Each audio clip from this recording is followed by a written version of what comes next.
સુરત ડિંડોલીના ચેતનનગરમાં મનપાની બેદરકારીના કારણે 5 વર્ષીય બાળકનું રમતા રમતા મોત નીપજ્યું હતું. ઘર પાસે રમી રહેલી બાળકીને ડ્રેનેજનું ઢાંકણ વાગતા મોત નીપજ્યું હતું.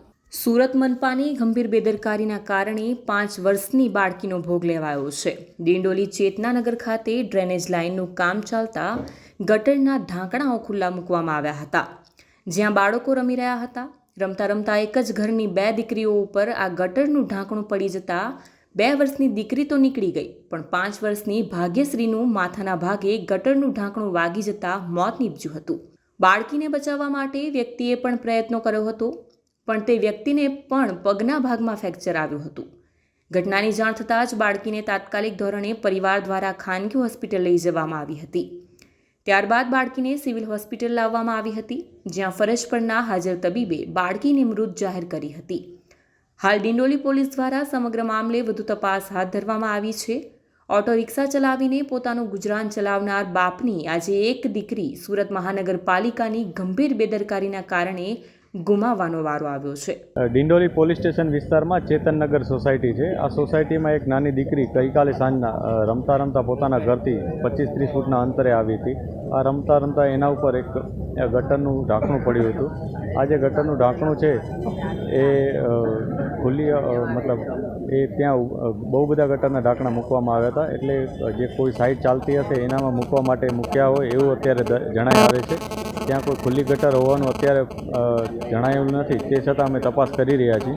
આ ઉપરાંત જે નાની દીકરી છે એ કઈ રીતના ત્યાં આવી, એના ઉપર કઈ રીતના ઢાંકણું પડ્યું અને એની સાથે અન્ય કોઈ બાળકો હતા કે નહીં, એના પેરેન્ટ્સનું એ દરમિયાન ક્યાં હતા, એ લોકો શું જણાવે છે એ પણ અમે તપાસ કરી રહ્યા છીએ. આ ઉપરાંત આસપાસના જે લોકો છે એમના પણ અમે નિવેદનો મેળવી રહ્યા છીએ.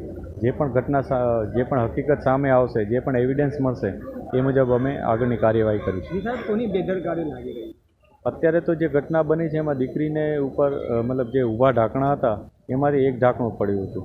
હવે એ ઢાંકણું કઈ રીતના પડ્યું, એ કોણે ત્યાં મૂક્યા, દીકરી કઈ રીતના ત્યાં આવી, એ પણ અમે તપાસ કરી રહ્યા છીએ, જેથી અમે કન્ફર્મ કરી શકીએ કે આમાં કોઈની બેદરકારી છે કે નહીં, અથવા આમાં દીકરીની સાથે કોઈ માણસો હતા કે નહીં, એ પણ અમે તપાસ કરી રહ્યા છીએ.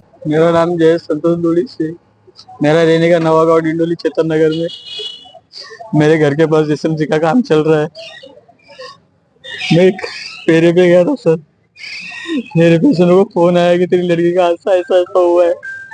मेरे को लगा माता पिता फूटा होगा, पर मुझे ज्यादा ही हो गया था सर. और ये सबसे वालों ने इतनी लापरवाही की है कि कुछ जो उनका काम चल रहा है गली में चल रहा है, गली में बहुत जगह है रखने जैसी, और नाले भी ऐसे रखे गटर खड़े हो, पिलर उसके आंख पे गिरे थे. मैं वहाँ पे मेरी एक नहीं 2 बच्ची थी सर. एक बच्ची बच गई और छोटी बच्ची बच गई और बड़ी बच्ची डेड हो गई. इस तरह का काम चल रहा था और गटर का काम चल रहा है सर, उधर गटर का काम चल रहा है.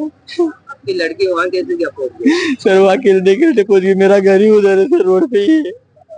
वहाँ खेलती रहती है, हर रोज खेलती है सर उधर. इसकी लापरवाही मानते हो?